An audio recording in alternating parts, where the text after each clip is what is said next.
বললে এখনকার ছেলেরা ওরকম না। হ্যাঁ ঠিক আছে, আমি প্রমাণ করে দেব। এই ফর্সা বলে সারা জগৎ সবাই আমায় করে ভদর, যেদিকে যাই দেখতে যে পাই সবাই আমারে দেয় নজর। মিছে কথা, পুরো মিছে কথা। কোনো গ্যারান্টি নেই, একদম সত্যি কথা।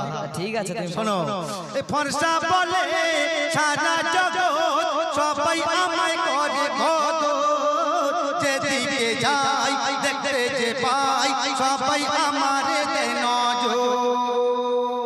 আর কবি কি লিখছে জানেন? ফর্সা হলে এক চান্সে বিয়ে তারে হয়। মুখে আমরা অনেক কিছু বলি, যখন আমার ছেলের জন্য মেয়ে বেগ দেখতে যাবো যদি কালো হয় বলে না বাবা ওতে নেই, ওটা হবে না।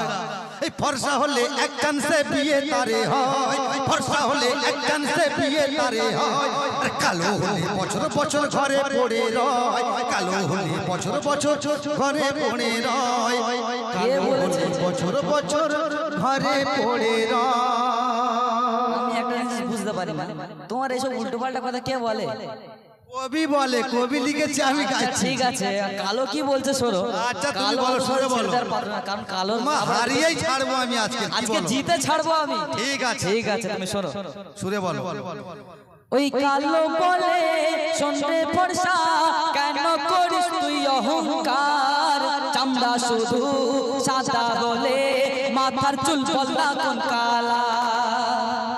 মাথার চুল কালার সে প্রথম থেকে হয়ে আসছে।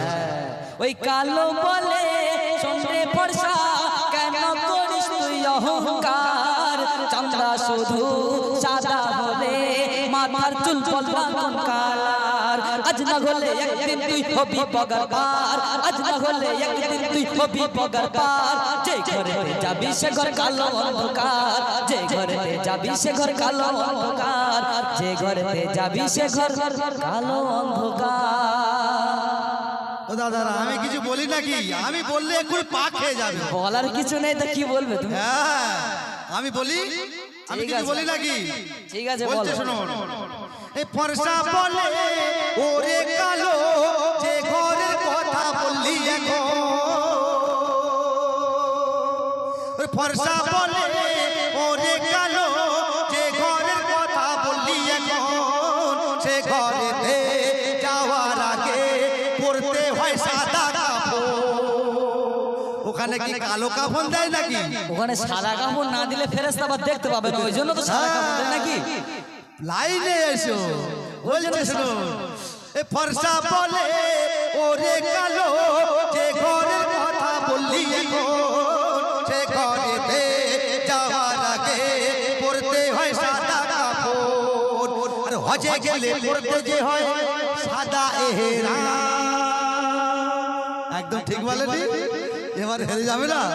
এই হজে গেলে পড়তে যে হয় সাদা এহরাম, হজে গেলে পড়তে যে হয় সাদা এহরাম। এবার বুঝে দেখ না রে তুই সাদার কত দাম, এবার বুঝে দেখ না রে তুই সাদার কত দাম, এবার বুঝে দেখ না রে তুই সাদার কত দাম। সব বুঝলাম, সাদার অনেক দাম বুঝতে তো পারছি, কিন্তু তুমি এটা হয়তো বুঝতে পারছো না, সাপোর্ট আজকে আমার বেশি আছে। ওই তোমার সাপোর্ট কেউ হাত তোলে না, আমার বেলায় সেদিকে সবাই হাত তুলেছিল। ও তাই খাওয়া হাত তুলছে। হাত তুলে দেখো, তোমার দেখাতে বলো হাত তুলে। দেখান তো একবার কালো সাপোর্ট কে কে আছো। ও শুধু ও তুমি বাচ্চা বলে ওই জন্য সাপোর্ট করছে। লাইনে এসো, লাইনে এসো। তুমি বাচ্চা বলে, বাচ্চা বলে তুমি কাটবে আমি জানি। আচ্ছা ঠিক আছে, তুমি আমার হারাও দেখি। হ্যাঁ ছন্দে বলছি হারাও। শোনো, তুমি যে মক্কাতে সাদা এহরাম পরার কথা বললে, কবি ছন্দের মাধ্যমে সেই মক্কার নিয়ে কিছু বলছে। শোনো, কালো বলছে, ঠিক আছে বলো।